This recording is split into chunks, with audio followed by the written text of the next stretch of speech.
A new survey finds that women across the generations experience a disconnect between how young they feel and how old they look.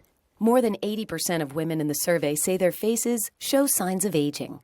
Changes in the underlying structure of the face are the main culprits in facial aging. These are the changes that cause women to look into the mirror and see an image they no longer consider youthful. You can see the effects of aging in this 50-something mother and her 20-something daughter during routine facial assessments by specialists. Notice how different areas of the face change with age because of bone loss, fat redistribution, and loss of collagen. The younger face appears almost as a single structure, with smooth facial contours and very little shadowing between the various areas of the face. With aging, changes in both surface and subsurface structures of the face cause separation of these areas.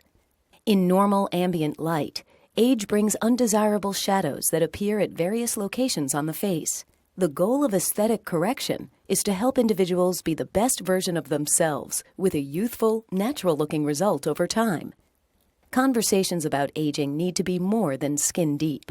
Talk with your trusted specialist about having a facial assessment to develop your plan for natural-looking results and a more youthful appearance. And join Aspire Galderma Rewards today to earn exclusive rewards, bonuses, and discounts so you can feel good about looking your best.